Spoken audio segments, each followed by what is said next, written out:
was wondering why Mike Florio was snooping around last night. As Bobby said, Florio has not hit you up after the Micah story on Friday. And I was like, no, kind of weird. So yesterday, last night at 7, he texted me, what's this stuff about Micah? And I said, been waiting to hear from you. And I didn't give him anything else because he doesn't tell me anything. He doesn't come on with us at the Super Bowl. So I'm definitely not going to tell him a damn thing off the record at this point. He's got to come on the show and not have his wife dismiss me with great prejudice when I have my IG live up walking around Radio Row. So at 6:30 this morning, he texted me and said, you never answered my question. I am fascinated that this is coming from the team's flagship radio station. And that had me and RJ looking at each other like, what is so fascinating about this? Like, I expect a Homer fan to lose their minds and be confused that the home of the Dallas Cowboys could say anything negative or anything that wasn't pro-Cowboy. I understand that, but for Florio to not understand that, media member, I don't get it. To be fair, for other journalists in town that cover the team not to understand it, I don't get it. That's baffling. Devil's advocate, slight defense here. Okay.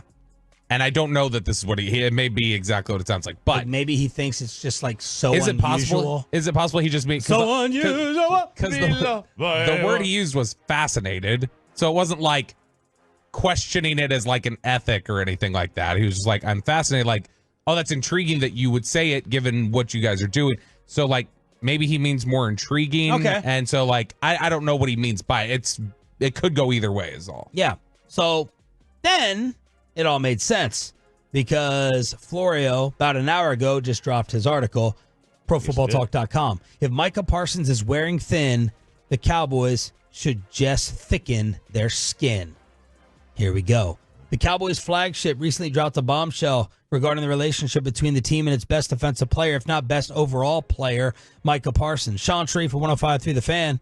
Shannon. Pronounced Shan Shariff. Yeah, you should call him Shannon Sharp. Shannon Sharp. The station, on which Cowboys owner Jerry Jones appears twice per week during the year, shared a surprising claim about the relationship between the Cowboys and Parsons. And then he quotes me, blah, blah, blah. Those people smiling or breathing a sigh of relief if Micah was traded would be idiots, frankly, Florio writes. Parsons is a generational talent, a modern-day Lawrence Taylor. The Cowboys need him if they want to get a piece of what Jerry inaccurately calls glory hole. What has Parsons done? He's a little surly and standoffish with the media at times. He has his own podcast. He speaks his mind on X. So what? Has he ever done anything truly problematic? Sure, he took a shot at the coaching after the blowout loss to the Packers. He called the playoff loss embarrassing, and it was. He's criticized the personnel moves the team made in 2023. He's more than good enough to get any team with any sense to put up with it. Do a little research on the stuff the Giants overlooked with Lawrence Taylor. Micah isn't even in that stratosphere of problem. He has been exemplary off the field. He's been incredible on it. He has said some things that are less than ideal, sure, but who cares? Finally, if this is the team's clumsy way of driving down his contract expectations, good luck. And if the Cowboys think he's too much of a pain in the ass to keep around, there are 1 or 2 or 31 other teams that would gladly take the player and everything that goes along with the Micah Parsons experience. Should have called it the Micah Parsons Project. But the Micah Parsons Problem is the nickname, though, from Brian Baldinger. The MPP. Yeah. Yeah. The MPP. What do you think about this, Bob? Bobbert. So, first off, he's clearly, and look, Micah Parsons is fantastic, but the suggestion that like he's never had problems off the field, it's like, well, okay, well, you're just limiting yourself, Mike, then to talking about Dallas, because there are definitive issues that he did have at Penn State. That, the whole hazing incident, that was something that he dealt with, and I would say that. And this is no offense to Mike, but this is the difference when you're in the city covering the team. Mike, I mean, with all due respect, Mike, I don't think Mike knows. And you're not going to know unless you are in the city and talk to people who cover the team or work for the this team. This is not something that you would get. I mean, you have to get this from like somebody who is deep embedded in that you wouldn't know if you don't work here. Like, it's not somebody that you would know that Schefter would be getting stuff from, right? Or I don't know. I don't know who maybe it Schefter's is. sources are. Maybe it isn't. No idea. It could be. Well, I mean, Schefter- Jerry Jones is yours. He's writing Absolutely. you these checks to slander all of his players. Clearly, you know. I think Florio's overall point, and that's why on Friday I said, are some of these things that annoy some people just like, is Micah Parsons more of an annoyance to some people on the Cowboys than Luka Doncic is to the Mavericks? I don't know. I've been asking, is this just typical diva-esque superstar behavior? Maybe it is. I don't know. I've just heard more things negative about Micah than I've heard about Luka with the Mavs. I don't know many divas. I'm not around G-Bag enough to be able to really know what the divas are like. But, Hey, 5 o'clock hour. Let's go lay in the field. Let's go. Oh, wait, 2 o'clock hour. No, it's 5 o'clock. Let's go home. That's what it is. Let's go home. 5 o'clock hour. Got pregame coming up here. But I don't know. I don't know what the right answer is here with this, because there's no way to know. Mike's just trying to be like, he's so great of a player. You shut up and you put up with it. I mean, generally that does happen in sports. And to be honest and candid, I do think that's what the Cowboys are going to do. I don't know. I would hope that Jerry, Stephen Jones, and Mike McCarthy hear the same things that I and we hear. I would hope. I don't think it's going to affect them. I don't think Micah Parsons is on the trade block.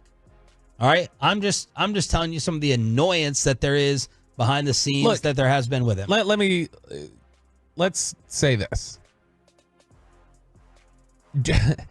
People used to reject the idea when it was early on suggested, and I'm not speaking directly to Mike. I'm just talking about let's look at another situation.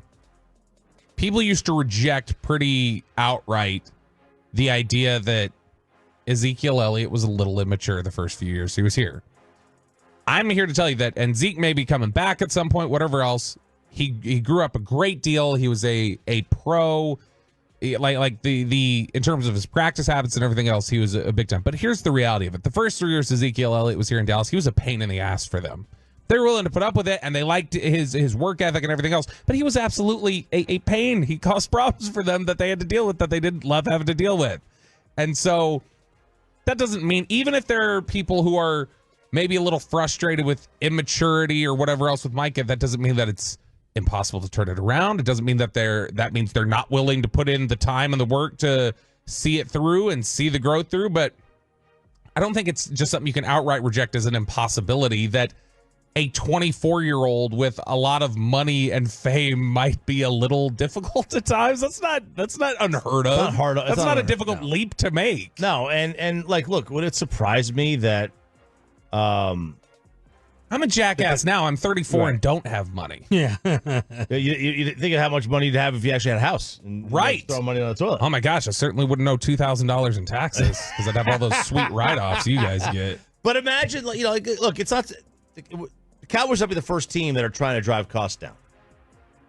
The Cowboys are not trying to drive... I'm going to outright reject. But you keep saying... No. But it's kind of... In my opinion, it's kind of reflecting on me when you keep saying that. When you talk about the Jets have a PR hitman, to me that's not separate enough from what I'm talking about here. I truly believe, maybe I'm being taken for a fool. I heard some of this stuff not with the intent on the other side for them to drive down Micah's price. I just want to make that clear, because I think when you bring it up, the Cowboys wouldn't be. That it's suggesting that that's their intent. Oh, no, I don't think that's suggesting that at all. Well, it is to me. I don't think. I'm just saying, like, in the grand scheme of things, it's not like crazy to think that somebody would do that. What I'm saying is, even if that was what they're doing, that's not. It's not your job. Sinister.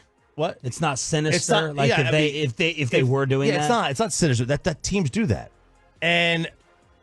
When a reporter gets information, it's not the reporter's job to determine the motivation behind the information they got. Well, it's their job to report the information they get. And I think also to determine the accuracy of it. Right, but I mean, let's just say, for example, like someone can't just tell. Well, it depends who tells me. Let's say, like for if Jerry example, Jones tells me something, I'm probably going to report it. You're, regardless. If the chef over at the Star tells me something, then you 2 sources, 3 sources. Yes. You get. But if Stephen Jones says something to one of us, yes. You run with it. You don't ask the motivation behind it. You don't wonder the credibility behind it. It's coming from the horse's mouth. Now you don't tell who it is. Yeah. You don't say who it's from. But yeah, obviously, if it's a cook or housekeeping, or equipment manager, or equipment manager, it's like, all right, well, now you got to really figure out the validity behind all this. Look, here's. I'll just draw an analogy directly to this building and directly to even myself so that I don't externalize to anyone else and no one can take offense at I this. thought you were going to talk about Micah Bassick in there. If somebody came up to any one of the people we work with How did no one in here laugh but my guys back there? They got my joke. Hey, Yeah, that was good. wasn't that good? That was right. That's a Micah Bassick. It was funny. So if you come up to Sean, right, and you were to ask Sean, like, hey, is Bobby a pain in the ass in any sort of ways? You would have lots of answers to give them.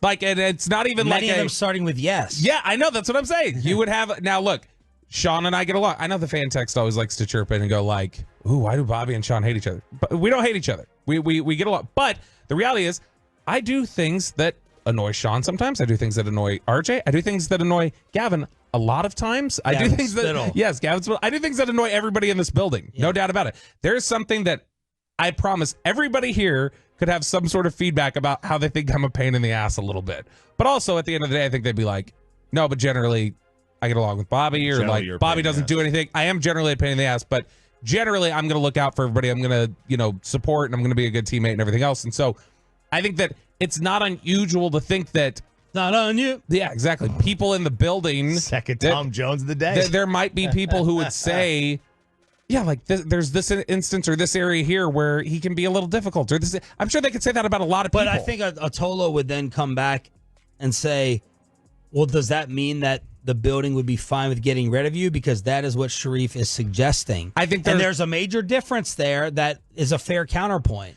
Yeah, no, that's fair. Who is the building? Like, we can all be annoyed, but would we be fine to be rid of you? You know what? I'll say this. There's a medium, I think, of willing to put in the work, willing to put up with some things, and then also being like, if it went away, I'd be relieved that I didn't have to put in that work, though. Like, I think you can have sort of like an internal war of both things. I think absolutely. There were probably people who were, at least earlier on there were probably people in that building who would have breathed a sigh of relief if Zeke would have been traded after his third year. But and they loved him as a player and they thought he was a good teammate, but they ultimately would have been like, damn, I'm glad we don't have to mess with that anymore. And if you say building, is the building the players? The players may have a completely different view of the coaching staff. Well, I think that's just a general. They have a very different view of the support staff and the front office. I mean, here's what I'm just trying to say. I'll end it with this. When we're talking about Dak and Lamb and Mike and all that stuff, if a shocking, I do not believe the Dallas Cowboys are actively trying to get rid of or deal Micah Parsons. They're not, yeah. But if a blockbuster shockwave came out that Micah was dealt, not surprised. I won't be blown away. And that's why I'm saying what I'm saying. Yeah, I think it's twice as likely that Micah Parsons gets traded before the end of his contract than CD or Dak. And that's not to say it's likely, but I think that would be the least surprising to me. Yeah, that's all we're saying. Like, it would not, and what I want to deliver to you, the Tolo, is like that information, and you can decide what you want to do with it, but you invest time in us. And I want to sit there and take a lot of these conversations and relay it to you, just so you can maybe tell someone at 4 o'clock happy hour, hey, it's not going to be the most shocking thing. You would hate it. How much you getting back? But it wouldn't be the most shocking thing because you listen to the fan. Crosstalk. Shan Shariff. Hey, come on. Come on, Shannon. Come on, Shannon.